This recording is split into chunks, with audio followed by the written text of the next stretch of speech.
This is something that John Hartley is an expert at. Okay, yeah. Thanks, Come John. over. IT specialist, John Hartley. Okay. Okay. Yeah. High video panel and high flow media controls. Okay. All right, perfect. So thanks for joining us for surgery grand rounds at Phoenix Children's Hospital. I'm really happy that our speaker today, Dr. Amod Sawardekar, agreed to speak. So he's the director of perioperative services across our whole enterprise and the associate division chief of anesthesia. And a couple of years ago, he was recruited here by Dr. Osley, Dr. Munzer, and Mr. Meyer to, along with Sim, Jag, and Nathan, to kind of build our anesthesia services here. They were able to recruit our unbelievably talented group of pediatric anesthesiologists that we were sort of taking for granted, but we really wanted to keep all of them, which they did. And they've really built their department now from the ground up.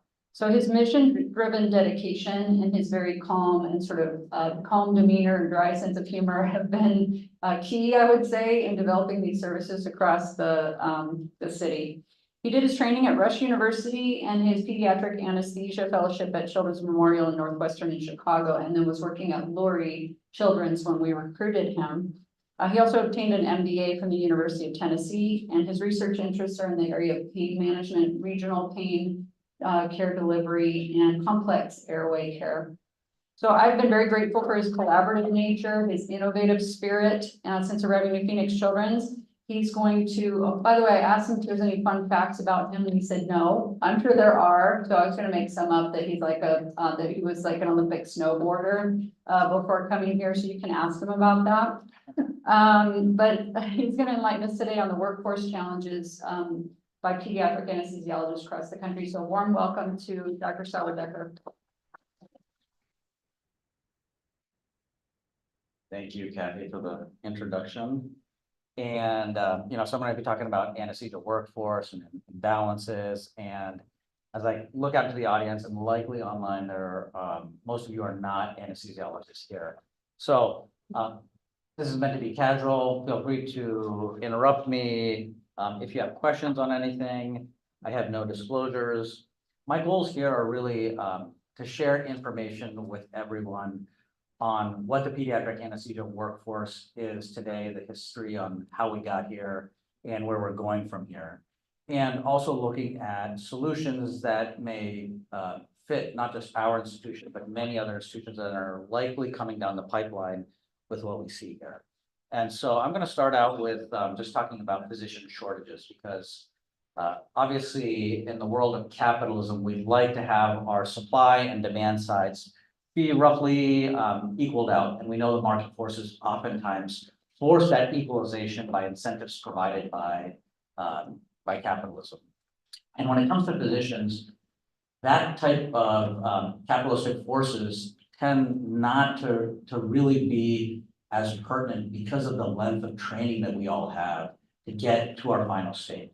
And so before, delving into the anesthesia specific nature of this, just going through, this is something that probably everybody in this room is affected by. There are shortages everywhere. This is a headline from Time Magazine on physician shortages.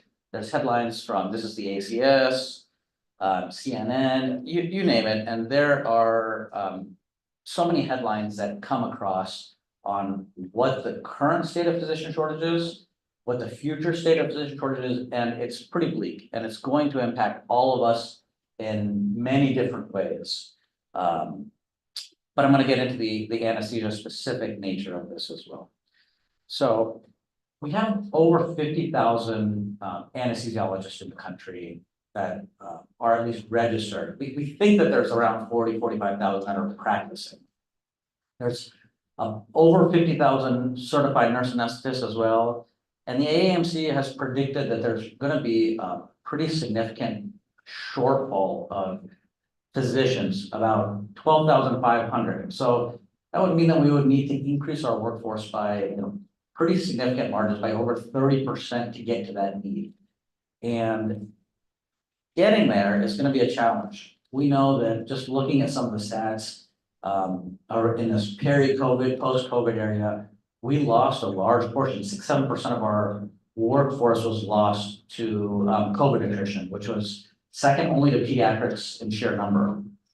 Not only that, right now, we know that a significant portion of our workforce is over the age of 55. Now, I think in some part that is an exceptional stat because that means we have a body of anesthesiologists that are clinically active, they have expertise, they are well seasoned. But in the same lens, we have to take a practical, pragmatic approach to say, this is going to lead to probably natural attrition to retirement in the next decade and a half for many of our specialties. So we're looking at a need of 12,500 and taking into account a really pretty significant attrition that's coming up. And all of this has led to a pretty significant increase in applications into anesthesia. We match 100% of our candidates. There are several candidates that go unmatched now, which was a very different story from years past, which I'll also get into in a little while. You're saying that the anesthesia residencies aren't getting enough applicants, or the applicants don't have enough, that wanted anesthesia don't have enough spots? There's a huge interest in anesthesia currently. And there's about 1,600 anesthesia residency spots per year, and they're all getting filled right now, which was in stark contrast to just a couple decades ago. I want to take a moment here just to talk about nurse anesthetists, and they really occupy the vast majority of care that happens out in the rural areas. So it's about 80% of anesthesia providers by the stats are in rural counties are nurse anesthetists. And so living in Phoenix, being in a metropolitan area, we don't see this as much. But once you get out into the periphery, it's very hard to recruit physicians. And so nurse anesthetists certainly play a role in providing anesthesia care. And they're also likely to have a pretty significant shortfall of staffing as well. So this is a study that was done by Matt Muffley. He's out of Stanford, a very interesting guy. He looked at the stats from essentially 2000 to 2015. And his goal was, what is the state of pediatric anesthesia? And he published this in 2018, which is a little while ago, but I think it serves as an important context. And looking at it, he saw that the number of pediatric anesthesia fellowship spots in 2000 were around 60 spots a year. And in 2015, that had ballooned out to over 200 spots, more than a threefold increase. And it was very popular. People really wanted to go into pediatric anesthesia. It was a very popular fellowship to do amongst anesthesiology residency graduates. And there were programs coming up all over the place. Any place that could train, were training. And his conclusion was that there's a plateauing of pediatric anesthesia clinical volume. We have a proliferation of training programs. This is going to lead to this oversupply of pediatric anesthesiologists. And it's really in the face of a plateauing demand. And so this article has sounded an alarm bell of sorts. And this was published in 2018. And, it just, as soon as that happened, you saw all of the student doctor networks, the Reddit forums, they're all popping up on medical students to say, wait a second, there's this am I going to have a job if I'm a pediatric anesthesiologist? And for at least here in the room, it's a younger crowd, but anesthesia, this is very reminiscent of anesthesiology in the 1990s. Not that I was practicing then, but in 1995, there was a Wall Street Journal article. It was on the front page of the Wall Street Journal article, and it outlined in a lot of detail how there was a graduate from UCSF, from an anesthesiology residency program. He did an advanced training in cardiac anesthesia, and he couldn't find a job. It detailed how he went to 10 different hospitals in the California area, driving 100 miles routinely just to work 5, 6, 7 days a month. And after all of that, he wasn't even making $100,000, which even in 1990, it was a struggle because almost everybody else in all the other specialties were making as much or more than him in the mid-1990s. That single article led to the demise of interest in anesthesiology. And for really the next 8 or 10 years, anesthesiology residencies never filled. And so coming now full circle to, what it is now with a very strong demand, huge interest in anesthesia from medical students. This article dropped in 2018, and this kind of sunk interest in pediatric anesthesia from anesthesiology residency graduates.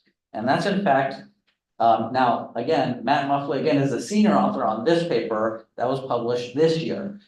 And, he's a very nice, really goofy guy, and he admits, he's like, this article was really revolutionary in trying to predict what our staffing needs was, but I just got it all wrong, okay? So he basically said that there is such a strong interest in anesthesiology training, and yes, COVID got mixed into here, but there was nobody interested in pediatric anesthesia anymore.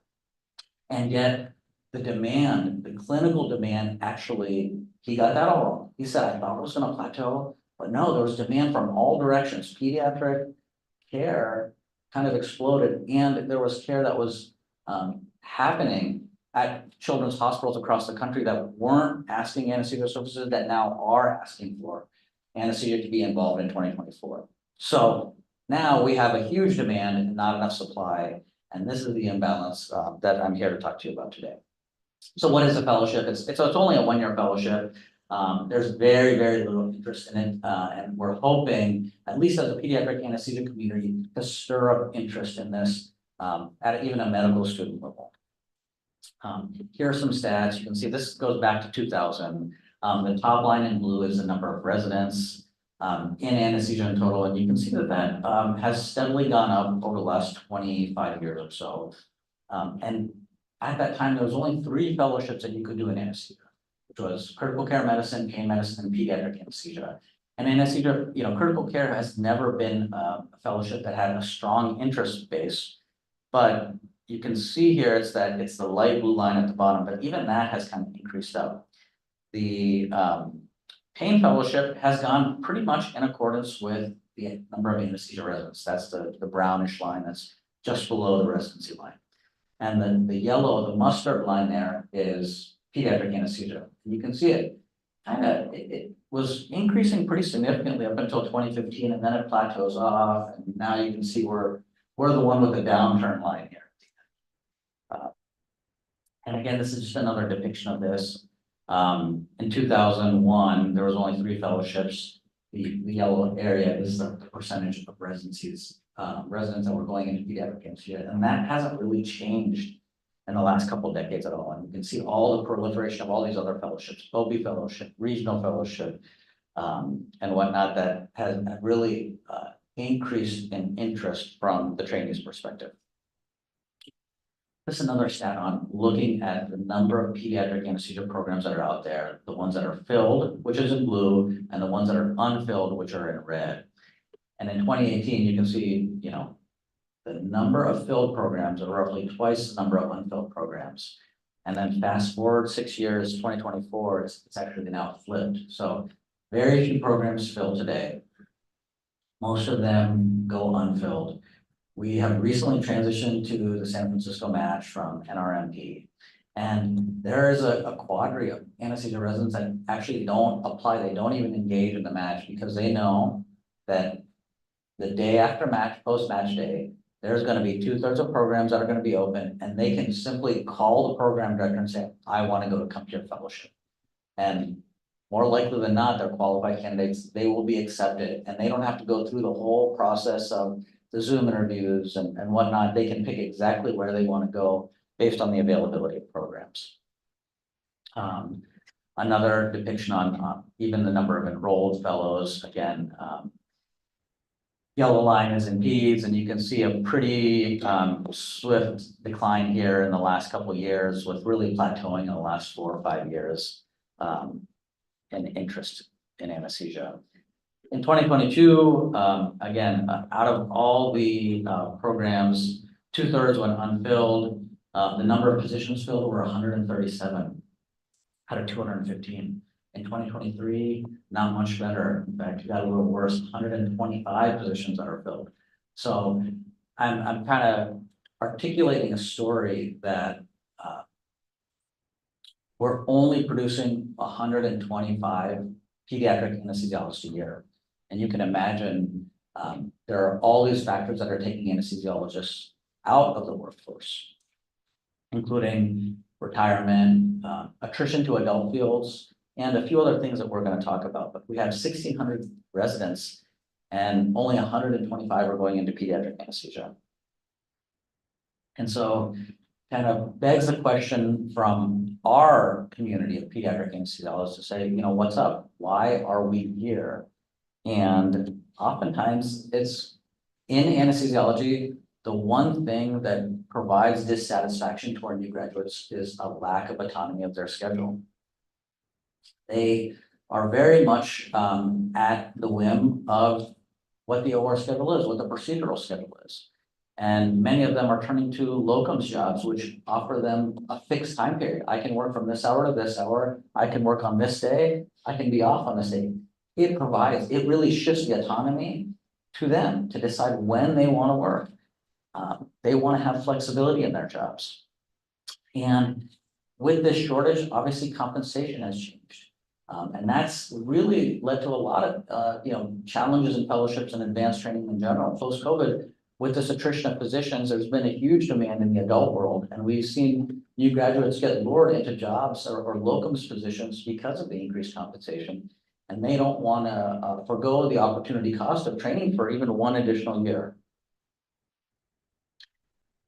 And so you can see, compensation has increased across the board from adult counterparts and pediatric anesthesia included, but pediatric anesthesiologists oftentimes were remunerated less than their adult colleagues for many years. And now that has slowly shifted with the absolute shortage of pediatric anesthesiologists, which is a good thing for us in trying to help recruit physicians. But ultimately, the demand for our services is increased pretty significantly as well. And something that I alluded to earlier, children's hospitals have had, at least in anesthesia, we call it NORA, which is non-operating room anesthesia. And this could be for GI cases, this could be for medical imaging, this could be for dental cases, but we've seen a real consolidation of care in this country, and Phoenix included, where many children's hospitals have seen a lot of growth, mainly from consolidation of adult hospitals providing care and seeing these adult hospitals close their pediatric wings, closing or limiting their offering of pediatric services, and have more consolidated care in children's hospitals. And at least from our lens, we have seen a pretty significant increase, including in medical imaging and procedural areas outside of the operating. So what does that mean? Ultimately, we're talking about the supply and the demand. And, I have Sim on one side saying, these are the number of anesthesiologists we have. We have physicians that retire. We have physicians that are leaving to do locums or doing maybe adult work that they're getting compensated for. We have fewer people going into pediatric anesthesia. And then on the other side, I have Dr. Osley, like, hey, I have all these opportunities for all of your doctors. Like, what else can we do? And now I'm thinking I should have put Jared on top, being like, can we figure this out? And that's where we're at right now. We're trying to figure it out right now because we have a real disparity in what we can provide and how we can provide it. So some solutions. At least on a very macroscopic level, it's how can we expand anesthesia residency programs? We know that there's going to be a shortage. We know that there's continuous expansion, but there's a limited number of hospitals that offer training. More specifically, it's like, how can we then transition residents in anesthesia to go into pediatric anesthesia? How can we engage our community of general anesthesiology trainees into pediatric anesthesia? And how can then how can we create this environment that really recruits and retains people to want to come into pediatric care?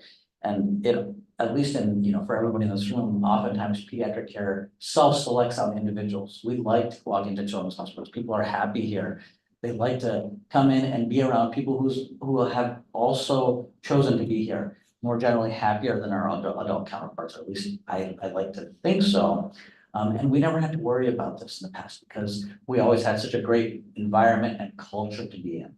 But I think it takes more than that now, for at least from my perspective, and looking at pediatric anesthesiologists. So we try to create a flexible work environment for our younger or newer colleagues that cater to what they're looking for, creating a flexible work schedule, offering mentorship, helping empower our individuals for more autonomy and making decisions that impact their work life. And providing good collegial partnerships across the hospital. All of this is to say, we want to be a workplace of choice. And just to illustrate out a little bit of the history here at Phoenix Children's, in 2022, Envision was a primary provider of anesthesia services here. And in December of 2022, Phoenix Children's then acquired the 39 physicians from Envision to provide care and to be employed by Phoenix Children's. Is Envision just the new name for Valley Anesthesia? Correct, yes. So Envision was essentially a private equity anesthesia group that had, I think through several acquisitions, or prior to 2015, they were Valley. Okay. And since then, we have hired an additional 20 anesthesiologists. We've lost 2 anesthesiologists in the process. So by the end of the year, we will be at 57 physicians. We've obviously opened West Valley, and we're hoping to open East Valley, but that is another question.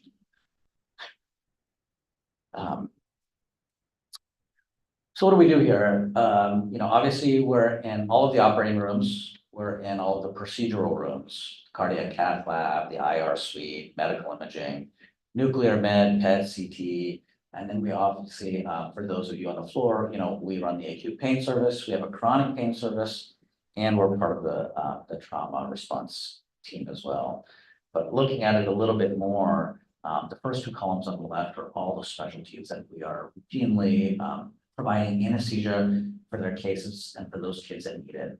And you can see it's a pretty wide footprint. And on the right, you can see all of the other areas, code team, airways, going to BED, PICU, NICU, CICU cases that we see. And we are a service line. And I think this is where it differentiates a little bit from some of the other physician shortages. So if you're short an ENT surgeon or a pediatric endocrinologist, that means that those clinic days aren't filled. And you're not providing that service to the community, and it may be taken care of elsewhere in the community. But as a service line, if your ENT surgeons are all filled and your medical imaging suites are all running, and I don't have enough anesthesiologists, well, then those are patients that aren't being taken care of in the community. They're our patients. They're coming here and they can't get their surgery or they can't get their imaging because we don't have anesthesiologists. And I don't know if any of you are probably reading some of the headlines, but the dock workers went on strike last night. And no one thinks about dock workers. I'm sure a year ago, if I asked you hey, are you concerned about dock workers? You can be like, what are you talking about, Amod? But now when you want to go shopping and Christmas is coming around and there's no toys on the shelves because they're stuck at a port because the dock workers aren't unloading those crates, or you can't get your shampoo, or you can't go to Home Depot and get whatever supplies you are from your home, everyone's talking about dock workers. And not to say that we're that granular of a service line, but if you can't get a medical imaging study because our team doesn't have enough anesthesiologists, people start talking about us. And we don't want that attention. We want the other attention about how we're providing great service to our chronic pain patients or our acute pain patients out there. And so as a service line, when we see a shortage, oftentimes that leads to a lot of negative sentiment around the hospital. And a part of today is I want to ensure everybody, we are working in the background. Our physicians are working very hard and they're extremely dedicated to our patients. And we're always trying to find solutions for this, for the way that we can provide mission-driven care, which is taking care of all the patients who need our care. So what are some solutions here? And on the top, we have ways to, look at it on an operational basis for the demand for our services, which is sometimes controlling or restricting block time for procedurists and surgeons, or rescheduling cases from high demand times to low demand times. And, as I look out and I see a room full of surgeons, this is exactly what you don't want to see. You don't want to hear, because what we're really doing is on really busy days, we're kind of trying to see if we can shift our volumes or shift cases to less busy days, which then allow us to ensure that the goal of the mission is served, which is taking care of all the patients that we need to. And on the bottom side, we're really looking at the supply side. How can we retain our current staff? How can we make sure our staff are still happy, even when they're overworked and they're tired? They know that they're providing exceptional care to our kids. We want to make sure we keep our staff, and we want to be able to recruit our staff. And all of that seems to make sense, and it's abstract in concept, but it really does need to happen on a very basic level. And so, you know, I think we've had a really exceptional team working from so many different angles to make this happen. And part of this is just communication, making sure everyone is aware of what's happening and trying to spread just the information of what the current situation is in the hospital with our team. I know some of myself have gone to several divisions over the last 2 years to at least talk to them about our staffing, to talk to them about you know, specific solutions that can work, and to really ask for some patience. And I think we're at a much better time now that we've hired so many anesthesiologists, and this is less of an issue, but it has been very much of a growth in the last 2 years. Last summer in 2023, the end result was that we ended up scheduling about 160 cases, which is still a fraction of the number of cases that we're doing, but we did reschedule cases. Thank you, Kathy. From very busy days to less busy days. We tried to reschedule to, you know, lower demand times where we knew we could cover. This was really in concert with the patients of our surgeons, the patients of our administrators, and the understanding of the system. And it's really big. The question is, can we improve our operational efficiency, not just during the time where we're short-staffed from an anesthesia standpoint, but looking at it through the lens of the hospital to say, are we using our resources most effectively? And how can we have operational improvements that then actually improve the care for patients and improve the lives of everybody involved and engaged? And that sometimes is a very challenging task, and it often is a process that's difficult for all. And when we come out on the other side, we can all benefit from improving the operational efficiencies.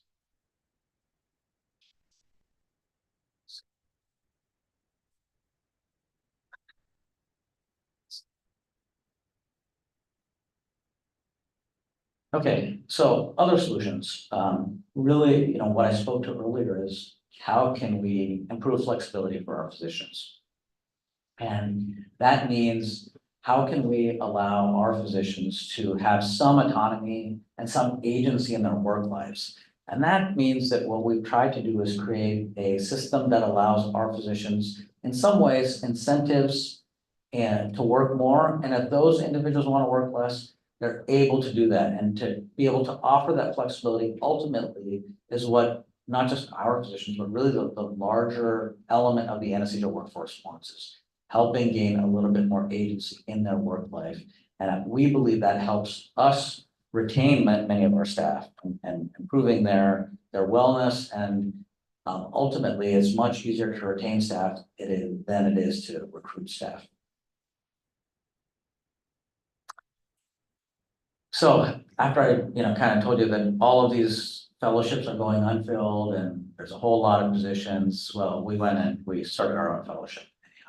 So, on the right side, you can see a picture of the Southwestern US. Outside of California, there's only 3 other fellowships in this entire region. And so while there are a ton of fellowships out there that are getting unfilled, the vast majority of them are in the Northeast and Midwest. We really believe we have a very large volume of cases. And there's an extraordinary opportunity for teaching that can happen here. And so we put in our ACGME application roughly a year ago, last September. We got approved in February of 2024. We were very late to the match, but we did enter the match, in which we did match 2 candidates that will be starting in August of 2025. And so we're extraordinarily fortunate that we matched 2 fellows as a new program, and in the landscape of pediatric anesthesia, it's a pretty extraordinary thing. We have an excellent team. We have an excellent GME team. And a shout out to Barbara, who was in the audience, but I don't see her anymore. But she was instrumental in making this happen. Another shout out to our recruitment team. So the talent acquisition team here is phenomenal. Here's a picture of Reggie and Sim at one of our national meetings. But here, we're pretty aggressive with recruitment. We go to almost every meeting that we can. We advertise in the journal and social media. We generally actually go to between 6 to 8 fellowships across the country. And we reach out to their program director, their chair, and I would say almost every time, those individuals say, yeah, please come here. Our fellows need to find jobs. And we meet with them, we tell them about Phoenix Children's, we tell them about what we have here. And, some of them just, enjoy a nice dinner, a nice conversation. Oftentimes it's their first foray into looking at a job or even talking to leadership from a pediatric anesthesia group. So I think that's certainly been very engaging to meet a lot of younger colleagues. It's, I think, been refreshing on their end to be able to meet people and talk to leadership face to face. I think it's certainly been successful in helping us recruit the number of physicians that we have. And it's not just anesthesia in this perioperative space. We find that there are shortages in nursing staff in the periop space.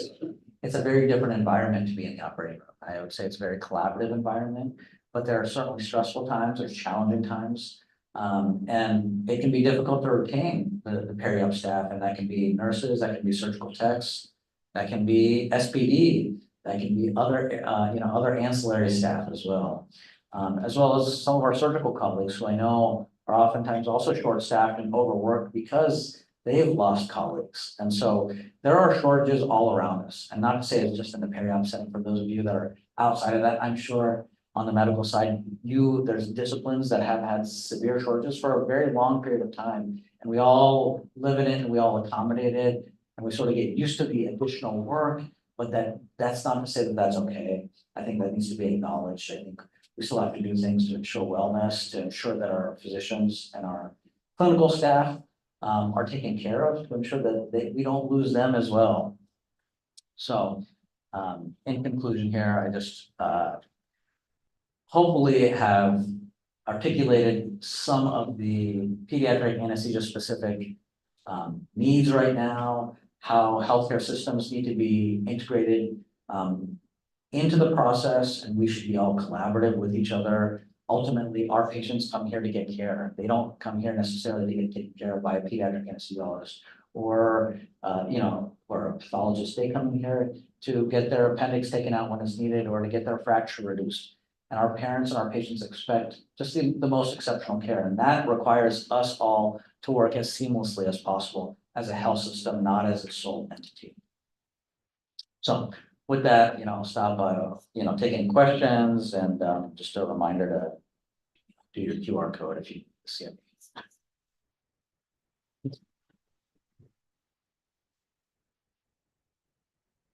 Can you comment on the regulatory and quality work that you're doing?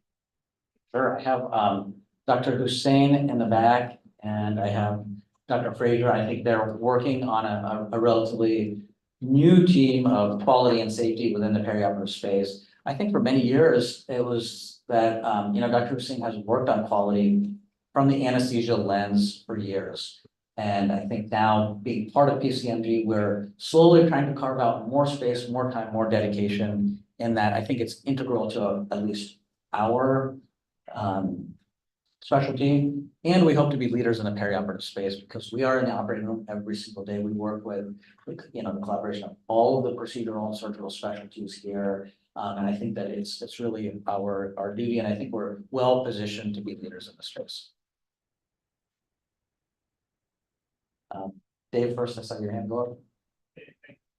I mean,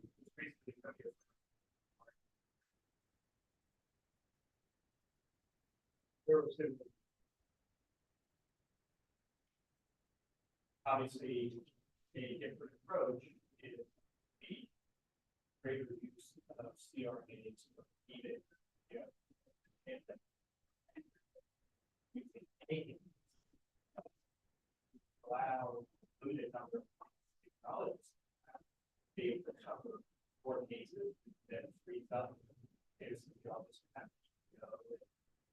other work outside of the one. Just kind of wanted to get your sense of kind of what are the pros and cons of utilizing your AA and all of this.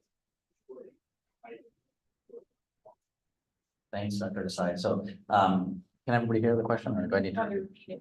So the question was, from Dr. Desai, you know, he came from Texas where they utilize CRNAs as well as AAs. And, you know, what is their role in children's hospitals and, is there a, you know, a potential benefit for using them or drawbacks? And my answer is such that I think that looking just statistically at the children's hospitals across the country, there are only 3 or 4 freestanding children's hospitals that are a physician-only anesthesia model, and we're by far the largest one. And certainly has its, the drawbacks are really in terms of limitation of services. And I think the benefits speak for themselves in that, you know, you always have the expertise of the physician being engaged in enabling care. And most other facilities across the country utilize either AAs, which are anesthesia assistants, or certified nurse anesthetists, simply because they can't recruit physicians. I just articulated out how difficult it is to get physicians into a practice, and most places cannot hire enough physicians. Now, we've been very lucky. I think we've been very fortunate and to be able to recruit physicians here, to recruit highly qualified and highly skilled physicians. And I think if other children's hospitals could do the same, they would probably move to this model as well. So you know, certainly if it comes to the point of limitation of services, I think you have to entertain whatever resources that you have available to you. Ultimately, looking not just at Phoenix Children's, but looking very macroscopically at children's healthcare across the continuum of the United States. The fact that if we've recruited 20 anesthesiologists over the last year and a half, that means that these 20 anesthesiologists are not providing care elsewhere. And it's ultimately a zero-sum game. If we recruit somebody, that means they're not working at somewhere else. And that means they're going to be short-staffed, and that means that they're more likely to hire nurse anesthetists or anesthesia assistants to provide that flexibility. So as long as we can successfully recruit, I think that we have the benefit of always having a physician in the room.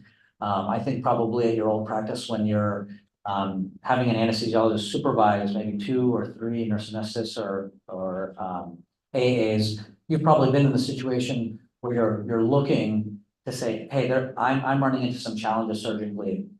I need some help from my colleagues across the curtain. And you look over and you say, okay, well, you know, can you make sure the anesthesiologist is here? And they're calling and you're waiting. And I can guarantee you that never happens here.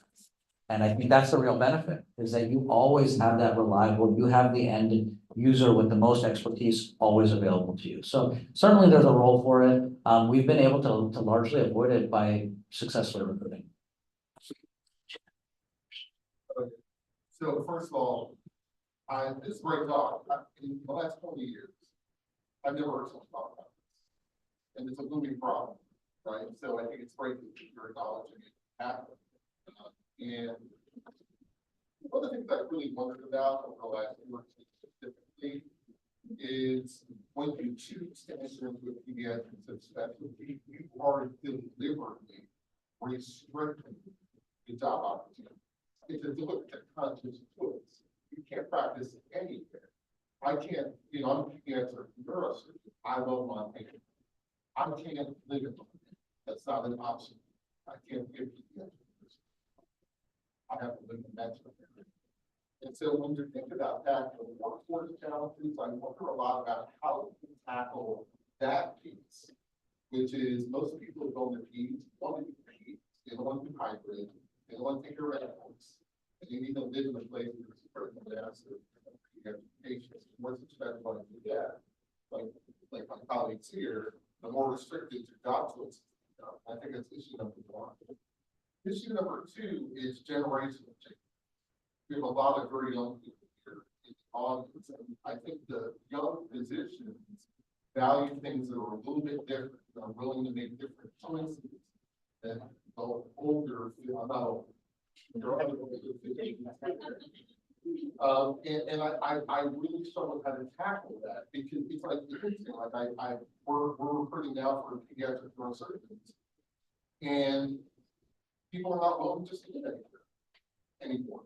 They're not willing to move 10 times. You know, they want to do fellowship, they want to stay. Where they do stuff. You know, a lot of people have kids now, and they're pretty much training paradigms. And people don't work life. And so I struggle with all of these things. I think that there's a cultural component to this that's in addition to the economic. How do we tackle it? Excellent points. For those of you online, Dr. Upman was illustrating one that as pediatric subspecialists, we are self-selecting and we're narrowing down our job opportunities and job potentials. And went on to then describe generational differences in what our workplace expectations are. And combining the two, how do we look at this from a global perspective and try to tackle it? And it's a challenge that we're all facing. You're right. It's almost this conglomeration of challenges all coming at us all at once. And I will tell you, it's very exciting to be here because, you know, looking at the process we have to go through to get a pediatric anesthesia fellowship here, I will tell you, you know, the GME team here is phenomenal. And I'm, you know, in talking to them, it's like we've done this so many times so frequently. And I think one of the solutions is to have our own training programs for the reasons you just talked about. If we have our own training programs, it allows us to recruit physicians here to undergo their subspecialty training, to spend more time here. That's probably our best advertisement in terms of helping recruit our future workforce to help keep them here. And we have to listen to them. I mean, there's no doubt about it. I think workplaces have always been intergenerational. They've had different aspects, different demands. And I think it's important to be transparent with expectations, but also to be flexible and to be understanding and to be a workplace of choice by listening to everybody that's in your workforce and knowing that everybody's not going to get everything, but most people will get something. And I think that's at least a concept that, you know, people can get behind for the most part. But I think a great first step is just having our training programs here.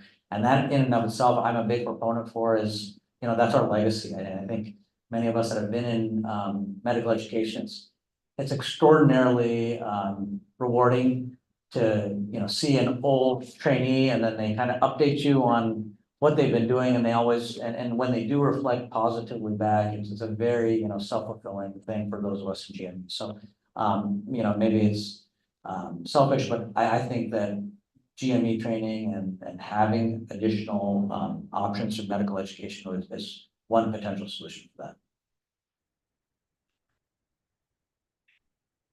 Thank you for the talk. In general surgery, you know, it's become more specialized and result training has gotten longer and longer. They've developed hybrid programs. So is 3 years of general anesthesia training still necessary if you're going to be very specialized as a pediatric anesthesiologist? Is there a way that you can truncate the general anesthesia training and augment it fellowship?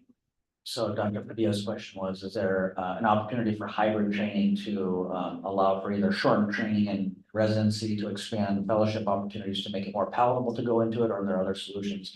That's actively being discussed right now. Pediatric anesthesia is required for 2 months out of your anesthesia training, out of 36 months of training plus your year of intern year. Only 2 months are dedicated to pediatric anesthesia. So there is an active discussion going on right now whether pediatric anesthesia should be expanded in the general anesthesia training program, which would allow further expertise, really to allow general anesthesiologists to have more comfort in providing anesthesia care in the pediatric space at really community hospitals. So if they go out into the periphery, they can take care of the 8-year-olds and the 12-year-olds and the 14-year-olds that are coming in for orthopedics or orthopedic procedures or general surgical procedures. That's an active discussion. I haven't heard anything about truncating training or creating hybrid pathways of, general anesthesia and pediatric anesthesia combined in such a format. Anesthesia, there are a handful of combined programs with pediatrics. There's pediatric where you can get board certified in pediatrics and get board certified in anesthesiology and a combined 5-year program. Still requires to do a pediatric anesthesia fellowship after that. But I think these are all things that are getting, discussed to see how we can expand our workforce. But really excellent thought, and people, at least at the pediatric anesthesia leadership level, are billing this very much a crisis and are looking at the lens to say in 10 years, what's going to happen? How are we going to be able to provide care for children? And looking at every single different option that they can think of right now. Okay, two questions in the chat. The first one was on CRNAs and AAs, and I think you kind of answered that earlier. The second question from Dr. Osley. I want to congratulate Sim and Amod and the anesthesia team on their recruitment success. It goes to show that people move for programs and leadership and not just for money.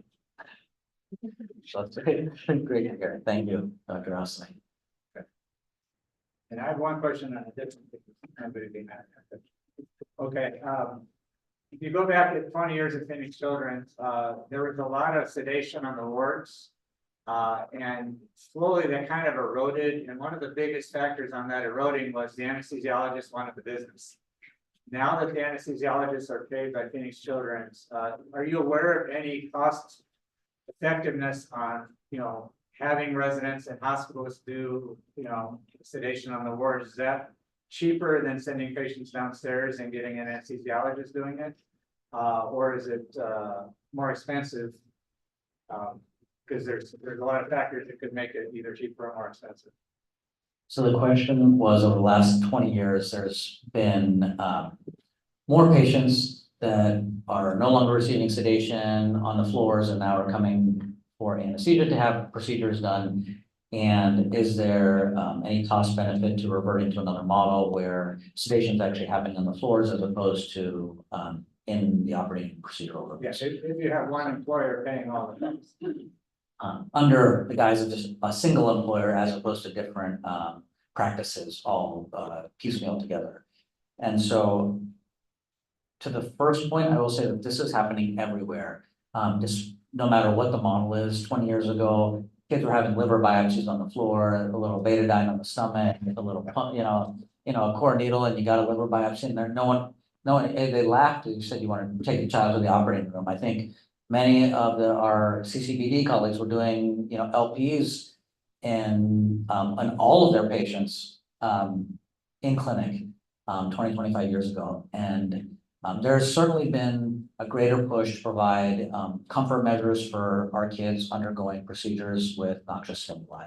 So to answer your first question, regardless of the payer model, I think there has been a much bigger push to get kids more comfortable and provide them with any degree of sedation or anesthesia for them to tolerate those procedures. Now, under the second question, under a single employer model, is there a difference? I can't tell you off the top of my head if there's a cost segregation analysis on how that is. I think, just going off of common sense, my guess is that we would probably be a more expensive service. In general, I think for a lot of our ICU kids, they either there's DRG billing, there's single diagnosis billing, and so whether an anesthesiologist provides it or intensivist or hospital, I don't think that changes the reimbursement to the hospital from the pro fees perspective. So I don't think that there's any. Oftentimes for our inpatients, as payers are going to a diagnosis related billing, for many of those times, there's probably not a difference in cost to the patient or the institution for that. Certainly for outpatient care, that may be different.